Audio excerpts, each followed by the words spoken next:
the fundamental unit of life.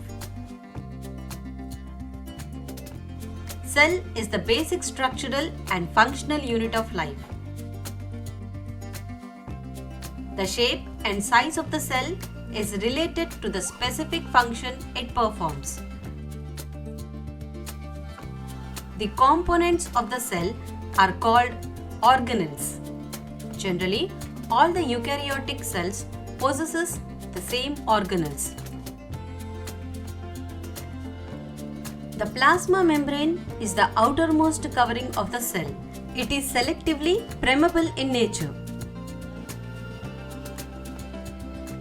The plants, the cell wall made of cellulose is present outside the plasma membrane. Nucleus is the prominent cell organelle located at the center of the cell. It is the main controlling center of the cell. The cytoplasm is the fluid content of the cell. The endoplasmic reticulum is the network of tubes extended in the cytoplasm. It functions as a transporting as well as a manufacturing agent in the cell. Golgi apparatus is the membrane-bound vascular structure. It is secretory in nature. Lysosomes are membrane-bound sacs filled with digestive enzymes. They help in the disposal of waste in the cell. They are known as the suicidal bags of the cell.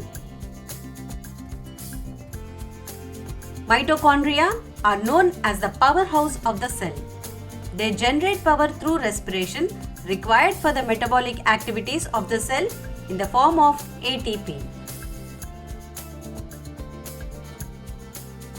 Plastids are the organelles generally present in plants. The colored plastids are chromoplasts and colorless plastids are leucoplasts.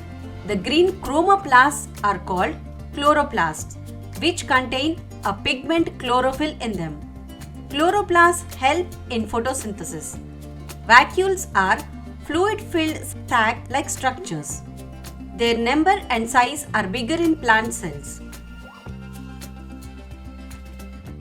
New cells are always formed from pre-existing cells. Mitosis or equatorial division is required for growth and repair of cells. Meiosis is required for the formation of gametes.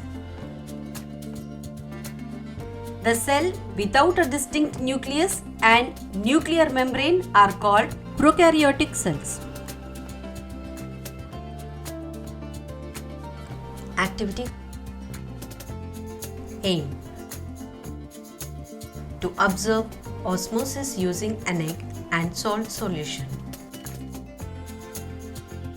Apparatus required: fresh egg, dilute hydrochloric acid, pure water, concentrated salt solution, glass beaker, measuring cylinder.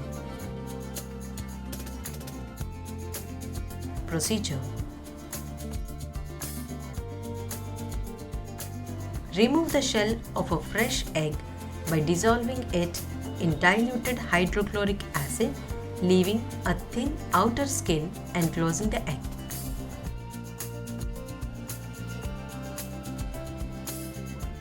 Place the egg in a glass beaker containing pure water and observe it after 5 minutes. Observe that the egg swells as water passes into it by osmosis. Now, place a similar deshelled egg in a glass beaker containing a concentrated salt solution and observe it for 5 minutes. Observe that the egg shrinks as water passes out of the egg solution into the salt solution because the salt solution is more concentrated. Note: we can also try a similar activity with dried raisins or apricots to observe osmosis. What do we observe? The egg swells when placed in pure water due to the movement of water molecules from a region of higher concentration to a region of lower concentration through the semi-permeable membrane of the egg. On the other hand, when placed in a concentrated salt solution, the egg shrinks due to the movement of water molecules from the egg solution to the salt solution, which has a higher concentration of salt molecules.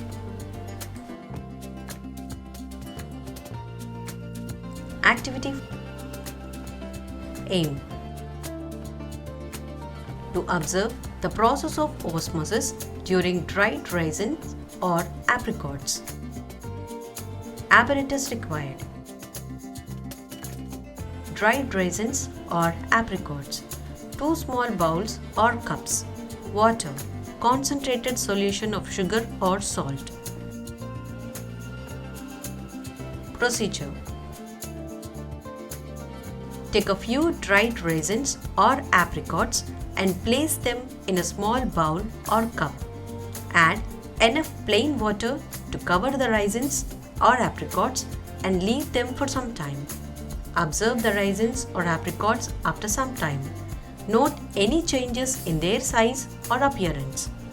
Take another small bowl or cup and add a concentrated solution of sugar or salt. Transfer the swollen raisins or apricots into the concentrated solution and leave them for some time. Observe the raisins or apricots after some time. Note any changes in their size or appearance. Observations: the raisins or apricots swell and gain water when placed in plain water. However, when placed in the concentrated solution of sugar or salt, they lose water and constantly shrink. Note: this activity can be performed using other dry fruits like prunes or figs.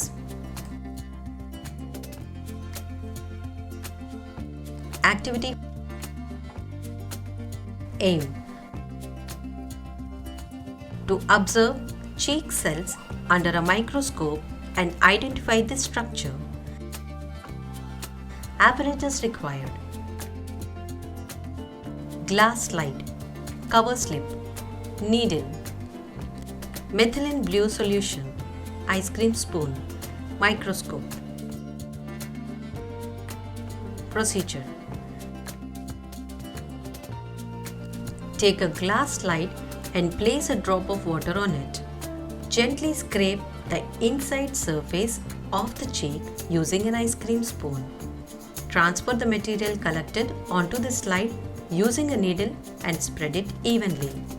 Add a drop of methylene blue solution on the material to color it. Place a cover slip on the slide and observe it under a microscope. Observe the shape of the cells and look for a darkly colored spherical or oval dot-like structure near the center of each cell, which is the nucleus. Draw the observed structure on the observation sheet. Compare the nucleus of cheek cells with that of an onion peel cells. Observations: the cheek cells are flat and irregular in shape. The nucleus is present in the center of each cell as a darkly colored spherical or oval dot-like structure. The nucleus in cheek cells is similar to that in onion peel cells. Conclusion: the activity involved the observation of cheek cells under a microscope. The cells were irregular in shape and the nucleus was observed as a darkly colored spherical or oval dot-like structure near the center of each cell. The nucleus in cheek cells was similar to that in onion peel cells.